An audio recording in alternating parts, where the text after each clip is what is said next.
Hi there, and welcome to the Library at Pendrell Vale. I'm with Marcelo Scatena, and we're going to be playing a league with his Legacy Goblins deck. He's recently written an article about it, which you can find on the website. So over to you, Marcelo. Explain to us about your build and what's going on. Hi there, everyone. Thanks for watching. So basically, this build is built to be as consistent as possible against the fast hate that we get in the metagame from tempo decks. So I built it with lots of basic mountains.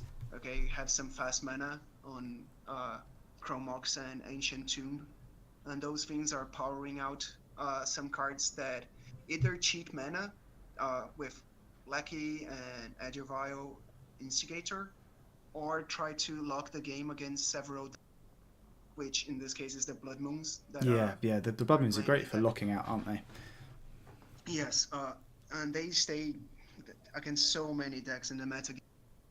They're good, and even if they don't lock them, if they lose velocity by having to play just turn, Yeah. that is usually good enough for you to turn the tide on stuff.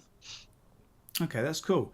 So, what kind of a typical run us through maybe the I should probably have put these cards over here.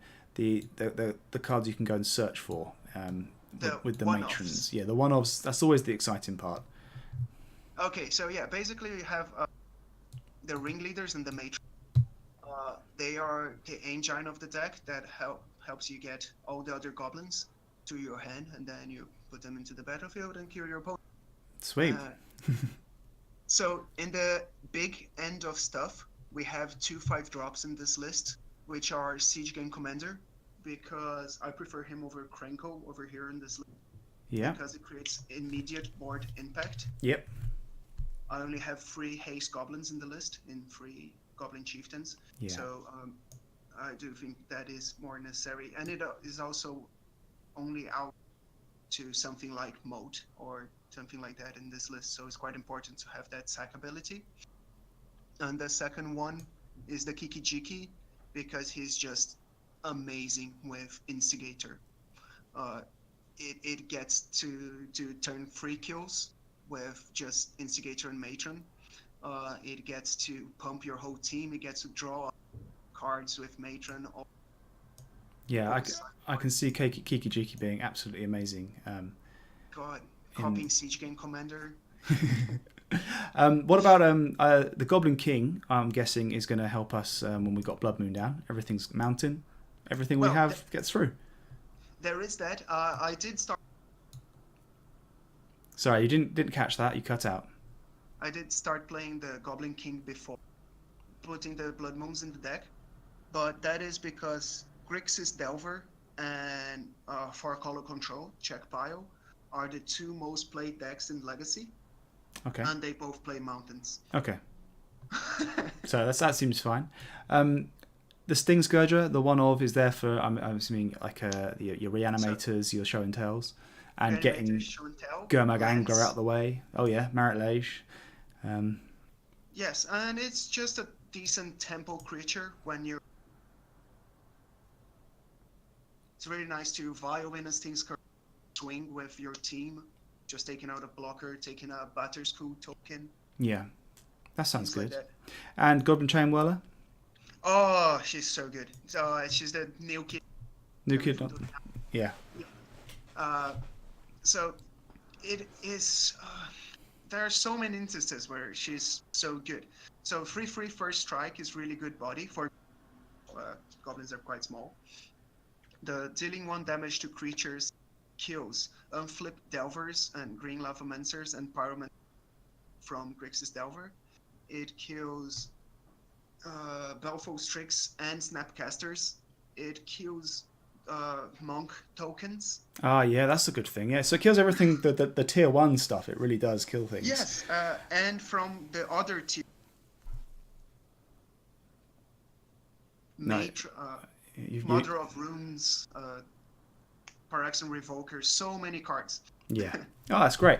So it's pretty standard kind of instigator list here then. So we're ramping into instigator, and we are using that to essentially win the game. But if it doesn't happen, we've got our grindy cards in Ringleader and Matron, and we've got Blood Moons because they are just, might as well play Blood Moons at this stage in the Legacy meta game.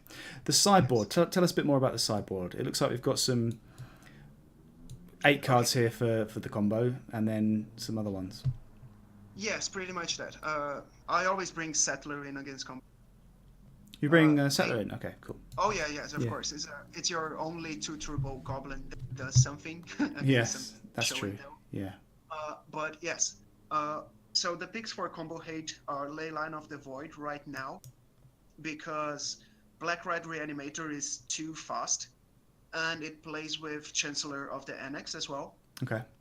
So that doesn't cost any mana, and no interaction. It cannot be discarded from your hand. Yeah, that seems great, yeah. Just the last reason is that Dredge is playing with Silent Gravestone in their... Okay. And that card trumps Fairy Macabre and Surgical Extraction. Okay. Which are most commonly played. And overall, just to say the last one, I think Relic of Progenitus, it's too slow. Okay, fair enough. And the chalices are there just against every deck that does cast 1s and 0s and Storm, Ant, just literally anything. Is there anything we're going to bring it in against for value? That is not combo. Yes. Yes, for sure. So, just getting my list. I do bring for color control and against Miracles and against Grixis Delver. So the 3 top decks in the format. Okay, nice. Yeah, I can see that being good against those 3 decks. The chalices come in. It's just one thing when people say difficult to do, because if you want chalices and Blood Moons, you have to be very wary after sideboard. Sorry, you have to say that again. You cut out. If you want both chalices to be in your deck after sideboard and Blood Moon and their vials, you need to be very wary of how many goblins are actually in your deck. Ah, okay, yes, yeah. Because sometimes you go to 22, 24 goblins, and ringleaders get much worse. Okay, yeah. So the kind of the minimum goblin thing is what, about 28, 30? Yes, 28 is actually okay. Okay. So that's good. Then you've got a pyrokinesis, just I imagine for the creature matchups. Yes. Tuk Scrapper. You need to kill some artifacts, and we can replace this chap soon with a new goblin. Yes, thank God. Thank God for that. Sudden Demise. Elves, I assume this would be good for. Sudden Demise is basically, I don't want to, because we're running. You don't want to what? I don't want to run 3 pyrokinesis total. Okay. Because we're running 3 chrome moxes already. I see. Okay. So that's a lot of disadvantage. Yes. Sudden Demise does a great pyrokinesis impersonation in many matchups. Okay. You see, I can imagine it takes out monk tokens. It can take out. Death and Taxes, elves, infect. Yeah, all the annoying things. And then the Pithy Noodles are just a kind of value card for things where we are worrying, and then the combos as well that are all based on. Is extremely important for some of the combo decks, but just Sneak Attack. Yeah. And Lens. Yeah, the Dark Depths kind of, yeah. Exactly, so they're extremely important there against Reanimator?